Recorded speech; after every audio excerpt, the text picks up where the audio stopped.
What's up, people? Today we continue the evolution of Call of Duty. We continue comparing older Call of Duties with the most recent Call of Duty, which is Black Ops 2. So today we have the one and only, the king of CoDs, Black Ops Uno, against its lesbian sister, Black Ops 2. Now, we all know what's going on in Black Ops 2. We all know what's good and what's bad, what's annoying, and we know what's this and that. So there's no need to talk about Black Ops 2. Let's just talk about Black Ops 1. Let me remind you, in case you haven't played this game in a long time, or in case, let me tell you how awesome this game is, just in case you have never played it. So let's get this shit going. Treyarch did a wonderful job with this game. It's a masterpiece in my opinion. I absolutely love it. They managed to make Black Ops 1 as simple as COD 4, but at the same time as complex and also as fun as a MW2 with all the different kill streaks and with a bunch of new attachments and new equipment and stuff like that. There's no insta-kills most of the time. You are allowed to fight back, run away, take cover. It takes more skill this way. Good players generally do well. Bad players get shit on. That's how it is in Black Ops 1. Because there's the players, they seem to have more health, or the weapons seem to do less damage. And I prefer this way. There's no stopping power nor juggernaut. This allows a big variety, a bigger perk variety. People are allowed to explore different perks instead of being forced to use stopping power. The maps are great. Black Ops 1 has the best default maps in my opinion, and I also love the fact that they are interactive, like the doors on Radiation, what else? I forgot. The rocket on Launch, stuff like that.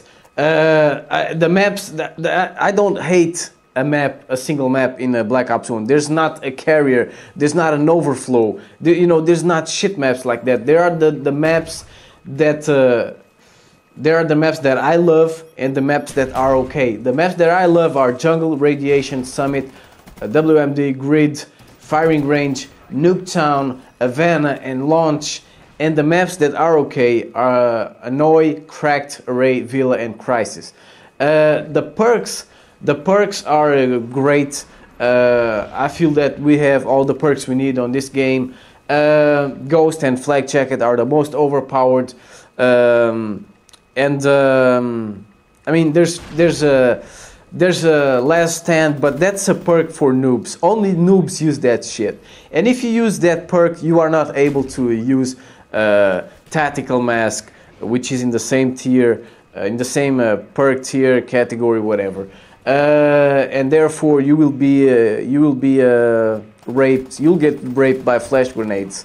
If everyone used the stun grenade, Tactical Mask, stun grenades would be they wouldn't do nothing. Therefore, I don't mind people using Last Stand. The guns have a thing that they lack a lot in Black Ops 2. Recoil, lots of kick when you fire it, and recoil. The assault rifles are king. Obviously, they are the best weapons. The SMGs were on point with small clips and lots of recoil, which they lack all of this in Black Ops 2, small clips and lots of recoil. I love the fact that you can use a Kimbo in a lot of SMGs, especially SMGs that suck ass, but with a Kimbo they are better, and they're more fun. The shotguns were on point. They didn't have sniper range, and they couldn't be used in all maps. Like, for example, in Black Ops 2, you see everyone using shotguns in all maps. It's crazy. In Black Ops 1, there are maps more fit to shotguns, like the Summit, Nuketown, Havana. The snipers were also great. It was harder to quickscope, therefore it took more skill, and it was less annoying, because you know that it takes more skill, and given the fact that you get less quickscoped, is less annoying. The LMGs were nothing special besides the M60, which has tons of fucking recoil. It's crazy. It's motherfucking crazy. Then you have special stuff like the crossbow, the ballistic knife, the flamethrower, and the master key. About the kill streaks. Oh, and just a last thing about the weapons in Black Ops 2. I love these weapons in Black Ops 2 because they have character. And this is something that I heard in an XCal video. The guns have character. You have guns like the Olympia, for the Aegis stands, the Uzi, the PM63, the Mac 11, you know, stuff like that. You don't have guns like this in other cards. Guns that are kind of bad, but they're special. They are special, and you can still do well with them. You know, I don't know how to explain it, how to explain this, but these guns, they have character. The kill streaks were fun and not overpowered. There was no kill streak spam. You can, you know, put a chopper gunner, an attack helicopter, two napalms, mortars. You can put all that stuff at the same time. You couldn't. The kill streaks didn't cycle, so you couldn't. In order to get all your kill streaks, you had to get just kills with your guns. Getting kills with the kill streaks didn't count towards your next kill streak. Therefore, it took more skill because you could only use your gun to get your kill streaks, and it kind of took some strategy. For example, the Blackbird. I used to play with this loadout: UAV, Blackbird, and Chopper Gunner. The Blackbird was an 8 kill streak. The Chopper Gunner a 9th kill streak. Every time I would get the Blackbird, I would try to save it instead of calling in. I would just try to get one more kill to get my Chopper Gunner, and then I could die and get all my kill streaks again. And this time it would be easier because I had the Blackbird in my pocket. So it kind of took a little bit of strategy. And if you don't remember what kill streaks there were in or there are, whatever, it depends if you still play the game or not. In Black Ops 2, you have you had whatever, the UAV, counter UAV, RCXD, care package, SAM turret, sentry gun, napalm strike, mortar strike or mortar team, the attack helicopter, the Blackbird, the Valkyrie rockets, the Rolling Thunder, chopper gunner, dogs, and gunship. One thing that I like a lot about these kill streaks is the Blackbird. It was a great addition to these kill streaks. I mean, it's great. I don't like the Blackbird in the orbital VSAT that much because there's less ways to survive it. In Black Ops 1, you had simple ways to survive a Blackbird, which were the counter UAV, the decoys, which is a grenade that simulates an enemy red dot on the radar. It simulates an enemy firing their weapon.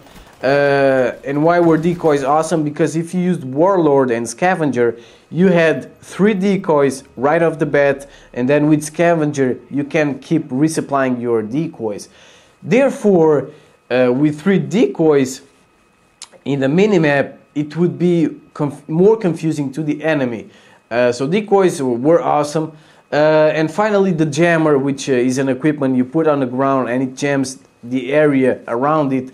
And when the enemy gets on the area that the jammer is jamming, they get their radar jammed. Whatever. I suck. I fucking suck. Whatever. I love the ability to retrieve equipment. For example, claymores. Before, you would lay down a claymore and you wouldn't be able to pick it up back. In Black Ops 1, you know, you can do this in all Call of Duties now, but it started in Black Ops 1. You could pick up back your claymore, jammers, motion sensors, stuff like that. The C4 wasn't overpowered because in order to throw it, you had first to select the C4 in the directional buttons, and then you could throw the C4. You couldn't just tap the trigger button and toss a C4 because the equipment is on the directional buttons on the D-pad. Because in Black Ops 1 you have the lethal stuff, the tactical stuff, which are on the triggers, and then the equipment is on the directional buttons. And I kind of like this because C4 wasn't overpowered, even though you had 2 C4s. And just to remind you, the little stuff is grenades, Semtex, and the Tomahawk. The tactical is the smoke grenade, flash grenade, stun grenade, Nova gas, and decoys. The player card is awesome. You have the ability to create an emblem, your emblem, and you are able to put your emblem and your clan tag in your weapon. Therefore, the weapons have an identity. It's not just a weapon, a random weapon that you pick up from the floor. It's my shit. It has my signature. If you pick up my weapon from the floor, you know that you're using my shit. You know, it has my name and my face on it, because that's what the player card and the emblem are. It's your name and your face. So that's just great. The combat the record was absolutely detailed, and it's just fantastic. Theater mode is great. It allows you to, for example, if you cannot record at the moment, if your capture device is broken, you can still save your gameplays via theater mode. COD points were awesome because you were allowed to buy stuff without having to waste your time. For example, you want the extended mags, and it's almost like the last attachment. You don't have to get 10 attachments in order to get the extended mags. You can just go there and buy it. So it was fantastic. Obviously you had to be, for example, level 24 or something like that. I don't know, I'm just making it up. You had to be a certain level, but as soon as you hit that level, you can just go there and buy it, and you don't have to get all the other attachments first. So that was just great. And finally, wager matches were awesome, and you could bet COD points, win or lose COD points. So it was a factor that made wager matches more interesting, because it was like betting money.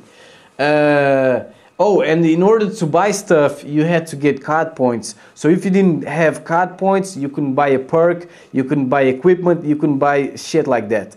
So the COD points is something that I liked a lot. For example, in Black Ops 2 you have XP, but XP is not as fun as COD points were. The stuff that I don't like, obviously, the Ghost, FAMAS, Gay74U, and Last Stand. That's the stuff that I don't like in Black Ops 2. And if I was gonna tell you the stuff that I don't like in Black Ops, the stuff that I don't like in Black Ops 1. I'm sorry, that's what I meant.